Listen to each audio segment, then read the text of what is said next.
Bonjour et bienvenue dans votre journal sur TV Vendée, voici les titres.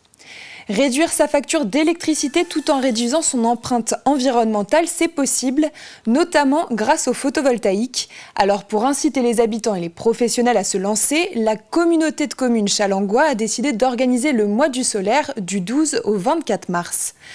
Dans 2 mois et demi, l'événement floral international Les Floralies prendra place au logis de la Chaboterie. Pour patienter, le lieu organise déjà des ateliers de dégustation florale pour se mettre dans l'ambiance. Enfin, nous reviendrons sur une exposition qui a attiré de nombreux curieux. L'île de Noirmoutier a mis en avant les Lego le week-end dernier. Construction en tout genre et candidats de l'émission Lego Masters étaient au rendez-vous. Mais avant de développer ces titres, une cartographie a été rendue publique ce mercredi. Elle concerne les zones favorables à l'éolien en mer. Elle a été présentée aux élus par le préfet maritime au nom de l'État. En Vendée, une extension du parc au large de l'île de Dieu et de Noirmoutier serait en projet et un 3e parc entre notre département et l'Aquitaine pourrait voir le jour d'ici 10 ans. Face à cette publication, la présidente de la région, Christelle Morancet, a réagi dans un communiqué.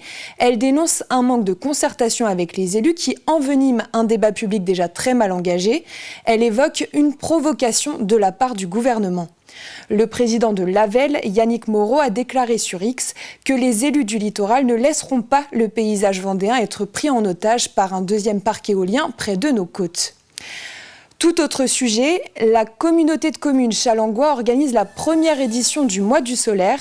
Il s'agit d'une semaine consacrée au photovoltaïque et elle aura lieu du 12 au 14 mars. L'objectif est de permettre aux professionnels et aux particuliers de tout savoir sur les panneaux solaires pour qu'ils puissent s'équiper et ainsi réduire leur facture d'électricité et leur empreinte environnementale. La communauté de communes a la volonté d'atteindre les 74,3 gigawattheures de production en énergie renouvelable en 2030, soit 9 fois plus qu'aujourd'hui. Diane Delangle nous explique tout.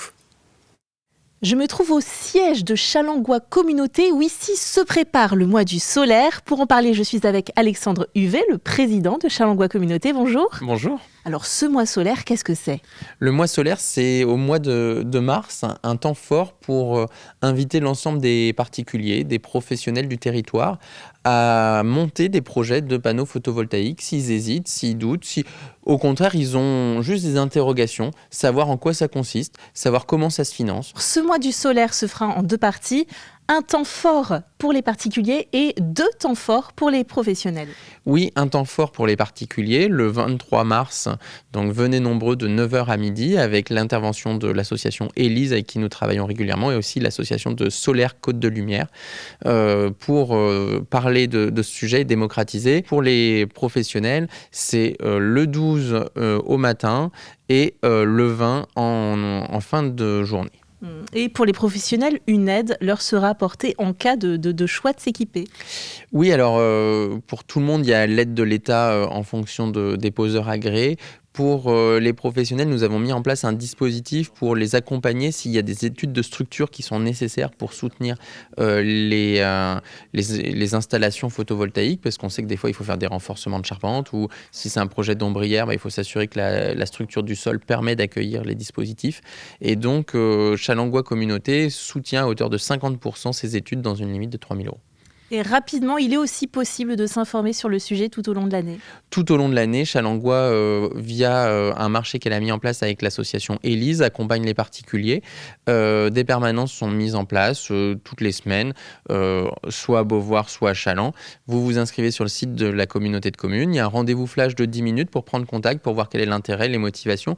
Et derrière, il y aura un rendez-vous un peu de concrétisation où on vient avec ses factures énergétiques, on fait le profil de consommation. Est-ce qu'on est du matin, du midi, du soir, aussi de quel pourcentage il rend autonome le foyer.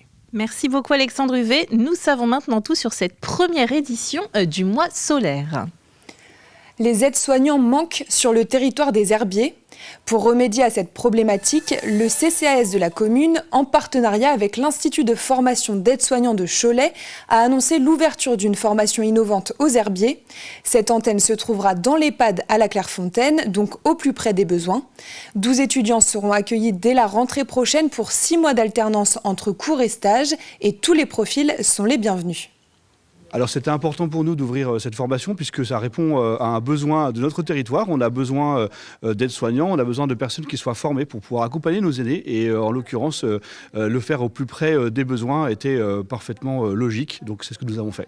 Elle est pour alors des personnes qui vont de 17 ans à plus de 50 ans, soit des personnes qui sont en début de parcours professionnel et qui veulent pouvoir se spécialiser, soit des personnes qui sont aussi en reconversion et qui cherchent parfois un sens nouveau et un nouveau souffle à leur parcours professionnel.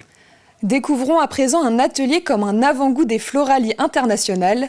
Pour la première fois depuis sa création en 1956, cet événement mondial se déroulera en Vendée, plus précisément au logis de la Chaboterie du 17 au 26 mai prochain.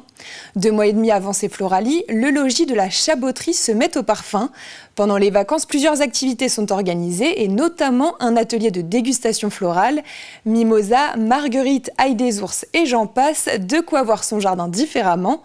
Reportage de Grégoire de Châtillon. Vous faites une salade avec ces différentes herbes, à chaque bouchée, vous avez un goût différent. Le saviez-vous, le mimosa est comestible. En effet, l'arbuste en pleine floraison actuellement dans nos jardins se déguste. Mais quel goût a cette fleur venue tout droit d'Australie? C'est une texture particulière, hein, ça c'est clair. C'est parfumé, mais c'est agréable en fait. On a l'impression d'avoir le nez dans le mimosa. Un goût subtil se rapprochant du miel et du tilleul pour le mimosa, avec lequel par exemple on va faire des gelées et du sirop. Cet atelier de dégustation florale a l'ambition de vous faire découvrir les goûts de ces plantes sauvages et cultivées qui poussent bien souvent autour de nous. C'est le cas du camélia. Pardon, mais c'est amer. Là, je fais déguster les plantes seules. Mais nos restaurateurs, ils savent les associer avec d'autres aliments pour éveiller d'autres sensations. C'est une petite fleur, vous voyez une feuille complètement fermée. Ici, le nombril de Vénus, mais aussi l'oxalis, l'ail des ours et l'incontournable pâquerette. C'est bon la pâquerette? Oui. Et vous, la pâquerette, vous la trouvez comment? Ça vous étonne déjà qu'elle puisse se consommer? Très étonnant, oui, très étonnant que ça puisse se manger. Et un petit goût léger. Moi, l'amertume ne me dérange pas, je le sens à peine. C'est extraordinaire de découvrir dans des plantes que l'on arrache en général, que l'on traite de mauvaises herbes, qui ne sont pas de mauvaises herbes, sont souvent plutôt des herbes envahissantes. Et bien qu'on leur découvre des vertus et on s'aperçoit qu'elles peuvent même être gustatives. Non, c'est très intéressant. Parce que le trèfle, à la base, bon, il est comestible. Alors vous le mâchez bien. Des goûts et des couleurs également pour égayer nos plats. La nature n'a pas fini de nous surprendre. Ça, c'est la famille de l'ail. Donc, c'est un goût d'ail. Les petites briques danoises étaient à l'honneur ce week-end sur l'île de Noirmoutier. En pleine vacances scolaires, plusieurs associations ont organisé une exposition Lego et les visiteurs ont répondu présents. Il y en avait pour tous les goûts. Des constructions impressionnantes, du Brixel Art et de la présence de participants de l'émission d'M6 Lego Masters. Et en plus de ces stands, 5 créations sur le thème de Noirmoutier étaient à découvrir. C'était un travail réalisé par les écoles de l'île et je vous laisse voir ça en images. Prendre des pièces, les assembler et voir le tout prendre vie. Ces œuvres ont été réalisées par les écoles de Lille, le thème Noirmoutier. Ici, la plage des Dames, les marais salants ou encore... Le passage du bois, là il y a les balises. Ah oui, j'ai adoré, c'est mieux que le français et les maths déjà. Les Lego, je détestais ça avant, je ne savais même pas que c'était comme ça. Et du coup, là, ça m'a un peu libérée pour montrer que j'adorais les Lego. C'est Étienne, ancien candidat de l'émission Lego Masters, qui est à l'origine de ce projet. On a fait ça pendant un mois. J'ai été dans toutes les écoles publiques de Noirmoutier pour aller avec 5000 briques chacun pour pouvoir construire des choses ensemble sur le thème de Noirmoutier. Et ils étaient à fond, c'était génial. Il a été aidé par Émilie qui a co-organisé l'événement. Super important surtout de faire un événement groupé en fait. Il y a très peu d'événements où les associations arrivent à se regrouper ensemble et on est très fiers de ça justement.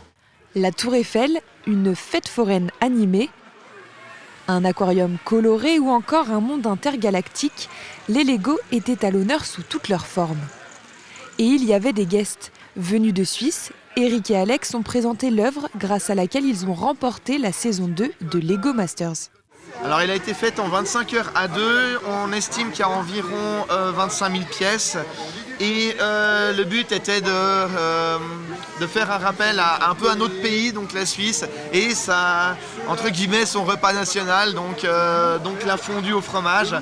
Cette passion, ils en ont fait leur métier et il n'y a pas à dire, les Legos, ça rassemble.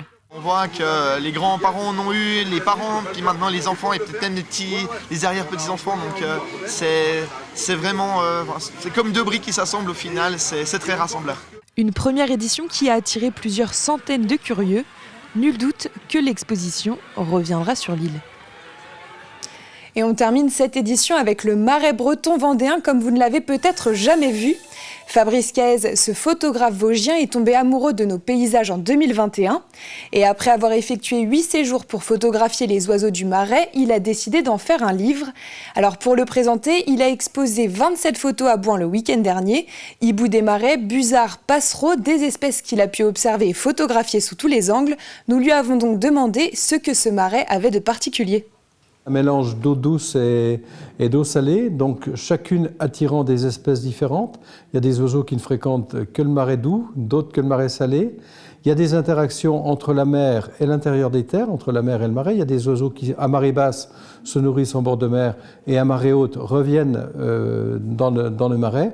Et puis surtout, comme on est sur le littoral atlantique, on a un phénomène migratoire qui est marqué à certaines saisons, ce qui fait qu'il y a des saisons où on rencontre beaucoup plus d'oiseaux que d'autres pendant la migration. C'est la fin de ce journal. Votre prochain rendez-vous avec l'actualité vendéenne, ce sera à 12h30. À très bientôt sur TV Vendée.